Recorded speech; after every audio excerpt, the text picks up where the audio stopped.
अस्सलाम वालेकुम, welcome to cook like Ayesha YouTube channel. आज मैं आपके लिए बहुत ही ज़बरदस्त से गुलाब जामुनों की रेसिपी लेकर आई हूँ, जो कि विदाउट मिल्क पाउडर और विदाउट खोया। जी हाँ, बहुत ही आसान और बहुत ही झटपट बनने वाली रेसिपी, जो कि आज हम बनाएंगे सिर्फ और सिर्फ सूजी से। तो जरूर ट्राई कीजिएगा ये आज की जबरदस्त सी रेसिपी, क्योंकि ये स्पेशली मैं आप लोग के लिए लॉकडाउन के लिए लेकर आई हूँ। ये देखिए अंदर से किस कदर सॉफ्ट है ये, और इसका टेक्सचर देखें कितना बिल्कुल वैसी है जिस तरह खोए का होता है। तो आपको आज की रेसिपी जरूर ट्राई करनी है और मुझे फीडबैक देना है कि आपको आज की रेसिपी कैसी लगी। लाइक और सब्सक्राइब करना मत भूलिएगा और साथ ही नोटिफिकेशन ऑन कर लीजिएगा, क्योंकि अब से मैं आपके लिए लेकर आने वाली हूँ बहुत ही जबरदस्त लॉकडाउन रमजान रेसिपीज। जी हाँ, बहुत ही कम इंग्रेडिएंट में बहुत अच्छी अच्छी रेसिपीज लेकर आने वाली हूँ। और स्टार्ट करते हैं हम आज की रेसिपी। तो सूजी के झटपट बनने वाले गुलाब जामुनों के लिए हमें जो चीज़ें चाहिए वो नोट कर लीजिए। हमें चाहिए हाफ लीटर 2 कप दूध, 2 टेबल स्पून चीनी, 1/4 टीस्पून इलायची पाउडर, 1 कप सूजी, बारीक सूजी हो तो ज़्यादा अच्छा है, 2 टेबल स्पून घी। और शुगर सिरप के लिए यानी कि शीरे के लिए चाहिए हमें 1.5 कप चीनी, 300 ग्राम, और 1.5 कप ही पानी। सेम इक्वल क्वांटिटी में हम लेंगे शीरे के लिए दोनों चीजें। इलायची पाउडर या फिर सफरॉन भी हम शुगर सिरप में ऐड करेंगे खुशबू के लिए। एक पैन में मैं थोड़ा सा घी डालूंगी, समझे 1 टेबल स्पून, और थोड़ा सा मैं इसमें रहने दूंगी, बाद में हमारे काम आएगा। जस्ट मुझे पैन को हल्का सा ग्रीसी करना है, इसलिए मैंने इसमें 1 टेबल स्पून घी डाल दिया। अब हम इसमें मिल्क डाल देंगे।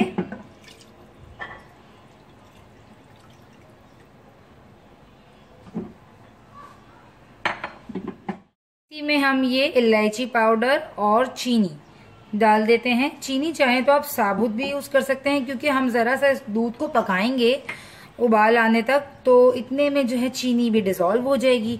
मगर यहाँ पे मैंने जो है पाउडर शुगर थी रेडीमेड, तो फिर मैंने वही यूज कर ली। बट ये है कि आप शुगर भी यूज कर सकते हैं। बस मैंने हल्का सा इसको इतना पकाना है कि जरा सा इसमें उबाल आ जाए। अगर आप चाहें तो मिल्क पाउडर भी इस टाइम पे इसमें ऐड कर सकते हैं, 2 टेबल स्पून, इससे इसका टेस्ट और ज्यादा अच्छा हो जाएगा। कि हम लॉकडाउन स्पेशल बना रहे हैं, तो कम से कम इंग्रेडिएंट में किस तरह से अच्छी से अच्छी चीज बननी है ये आज हम आपको बताएंगे। तो बस इसको हम पकाते हैं थोड़ा सा। जैसे इस तरह दूध में उबाल आ जाए तो आपने फ्लेम को बिल्कुल हल्का कर देना है, बिल्कुल हल्का। और फिर अब हमने इसमें ऐड करना है सूजी डालना, और थोड़ा थोड़ा कर हम सूजी डालते जाएंगे और चलाते जाएंगे मुस्तकिल, ताकि इसमें लम्स ना बने।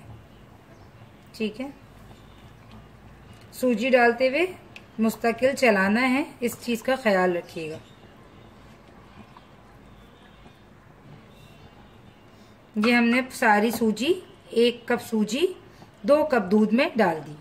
फ्लेम अगेन और हल्का है बहुत हमारा, हमने इसे हल्की ही फ्लेम में कुक करना है और मुसलसल इसको चलाना है कि ये अच्छी सी डो तैयार हो जाए। ये देखिए आहिस्ता आहिस्ता ये गाढ़ी होती जा रही है। बस ये देखिएगा कितनी अच्छी स्मूथ सी एक डो बन जाएगी। हमने बहुत ज्यादा भी इसको जो है ना सख्त हार्ड नहीं करना, वरना फिर क्या है वो हमसे अच्छी हैंडल नहीं होगी, और उसके जब हम बॉल्स बनाएंगे ना तो उसमें क्रैक्स आ जाएंगे।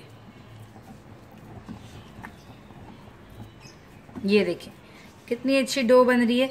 मैंने वीडियो को बिल्कुल भी आगे फास्ट नहीं की, इसी वजह से, ताकि आप लोग देख सकें इसका पूरा प्रोसीजर स्लोली स्लोली मेरे साथ साथ। ये देखें कितने आराम से विदिन 1 मिनट ही हमारी डो जो है बिल्कुल तैयार हो चुकी है, और ये बिल्कुल नॉर्मल हार्ड हो चुकी है डो की इस तरह।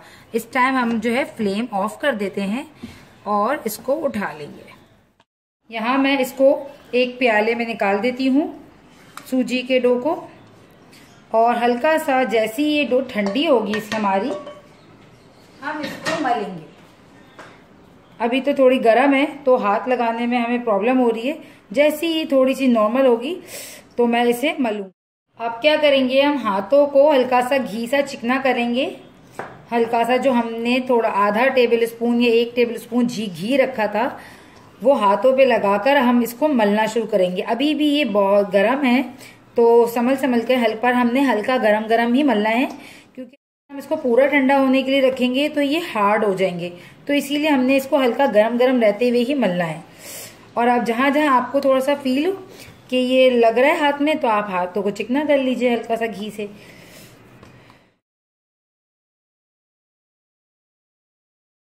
हल्का सा हाथों पे मैंने घी लगा के इसको नीट कर लिया है। और ये देखें कितनी जबरदस्त सी डो हमारी बाइंड होकर तैयार हो चुकी है। अब ये बिल्कुल रेडी है गुलाब जामुनों की शेप देने के लिए। अब हम इसको शेप देंगे। तो हम जो है इसके शेप बना लेते हैं लाइक बॉल साइज के। ये देखिए कितनी अच्छी बाइंड हो रही है। अगर हम चाहें तो इसके लंबे लंबे ये वाले शेप भी दे सकते हैं। जिस भी शेप में आप बनाना चाहें आप उस शेप में इसको बनाएं। हल्का सा इसको प्रेस करते हुए आपने अच्छे से शेप देना है। स्मूथ इस तरह से ये बॉल तैयार हो हमारी। इस तरह से मैं सारे बना लूंगी गुलाब जामुन। एक बात का ख्याल रखिएगा, ये सारा काम जो है ना आपने गर्मा गर्म ही करना है। ये जो मैं अभी बना रही हूँ ना, अभी भी ये सूजी जो है नीम गर्म कंडीशन में है। तो इस सूजी को जो है आपने इसी तरह गर्मा गर्म ही हैंडल करना है। ठंडी हो जाएगी तो इसके ऊपर हार्ड सी एक लेयर आ जाएगी, फिर आपको हैंडल करने में थोड़ी प्रॉब्लम होगी। जितनी ये नीम गर्म सॉफ्ट रहेगी उतनी ही इजीली आप इसके बॉल्स बना सकेंगे।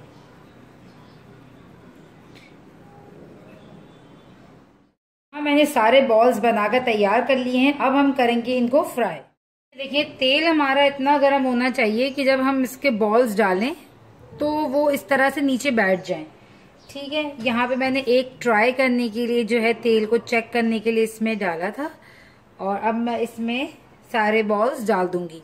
यानी कि तेल आपका जो है कभी भी गुलाब जामुनों के लिए तेज गर्म नहीं होना चाहिए, ऐसा कि बस आपने जो है डाला और वो ऊपर आ जाए आपके गुलाब जामुन।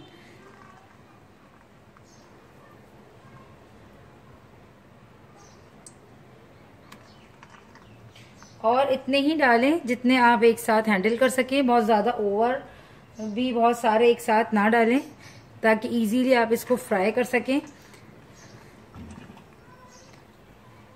और अगर आपको ये लगे कि नीचे से बैठ गए हैं, तो नीचे से कलर इसका डार्कर ना हो जाए, तो चम्मच के उल्टी तरफ से सिर्फ आप इसको हिला सकते हैं। अदरवाइज आपने इसको नहीं हिलाना, वरना फिर क्या है ये टूटने का इसका खतरा होता है।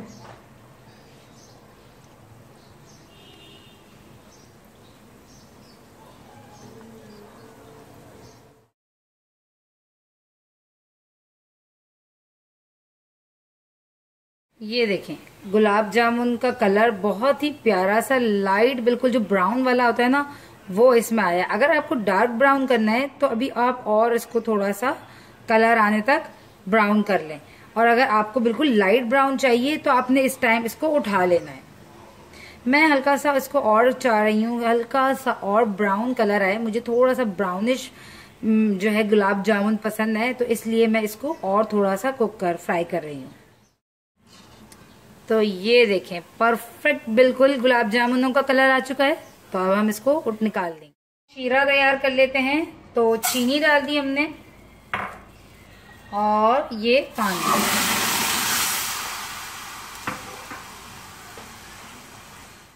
में हम ये 3 दाने इलायची के तोड़ कर डाल देते हैं। और अगर आपके पास सेफ्रॉन हो तो वो भी डाल दें, उससे बड़ा अच्छा कलर आ जाता है। और इसको हम चलाएंगे ताकि चीनी नीचे से जल ना जाए। मेरे पास यहाँ पे सेफ्रॉन नहीं है, मगर मैं हल्का सा ज़ाफ़रान का कलर ऐड कर देती हूँ, हल्का सा बिल्कुल। इससे एक बड़ा अच्छा सा कलर आ जाता है, जो कि बहुत अच्छा लगता है चाशनी का कलर। तो आपकी चॉइस है, अगर आप चाहें तो इसमें ये ज़ाफ़रान का कलर ऐड कर सकते हैं और स्किप भी कर सकते हैं इसको। तो शीरे को हमने इतना पकाना है कि ये चिपचिपाहट आ जाए इसमें। ठीक है, तो यहाँ हमने शीरे को पकने के लिए छोड़ देना है। शीरा हमारा यहाँ पे रेडी हो चुका है। कम से कम इसे 5 से 7 मिनट लगेंगे मीडियम फ्लेम पे कुक होने के। तो ऐसे इसमें अब हम डाल देते हैं ये गुलाब जामुन। गुलाब जामुन को बस हमने 2 से 3 मिनट यानी कि एक उबाल आने तक जो है इसको ज़रा सा कुक करेंगे, ताकि इसके अंदर जो है चाशनी अच्छे से घुस जाए। और एक बात बताती चल, अगर हम तेज आंच में फ्राई करेंगे तो क्या होगा, क्रैक आने का खतरा होता है और अच्छे ये सही नहीं बनते, टूटने का भी डर होता है। और दूसरी टिप ये है कि आप जब आप इसको बाइंड करेंगे ना, तो आपने बहुत अच्छे से प्रेस करते हुए बाइंड करना है कि इसमें क्रैक ना हो। गुलाब जामुन में क्रैक होंगे तो कुछ गुलाब जामुन जो है फट जाएंगे फ्राई होते हुए, कुछ इस तरह से। ये देख रहे हैं ना, ये इस तरह से गुलाब जामुन फट जाएंगे। तो इस चीज का आपने बिल्कुल ख्याल रखना है कि इसको जब हम गर्मा गर्म गोले बनाएं, इसके गोल गोल बॉल्स बनाएं, तो बहुत ही टाइट हाथ से, ताकि ये बहुत अच्छे बाइंड हो। अब ये देखिए, चाशनी में डालकर मैंने इसको 2 से 3 मिनट तक बस पका लिया है। और अब इसी में मैं इसे डिप रहने दूंगी, ताकि ये जो सूजी है अच्छे से चाशनी जो है पी ले और बहुत अच्छी सी जूसी सी सॉफ्ट हो जाए। तो यहाँ पे मैं फ्लेम को ऑफ कर देती हूँ। तो आज की हमारी रेसिपी मज़ेदार से गुलाब जामुन बिल्कुल तैयार हैं। उम्मीद करती हूँ आपको आज की रेसिपी पसंद आई होगी। मेरे चैनल को सब्सक्राइब करना और वीडियो को लाइक करना मत भूलिएगा, और ज़रूर ट्राई करके मुझे फीडबैक दीजिएगा कि आपको आज की रेसिपी कैसी लगी। तो आपसे मिलती हूँ नेक्स्ट रेसिपी में, जब तक के लिए दीजिए इजाज़त। अल्लाह हाफिज़।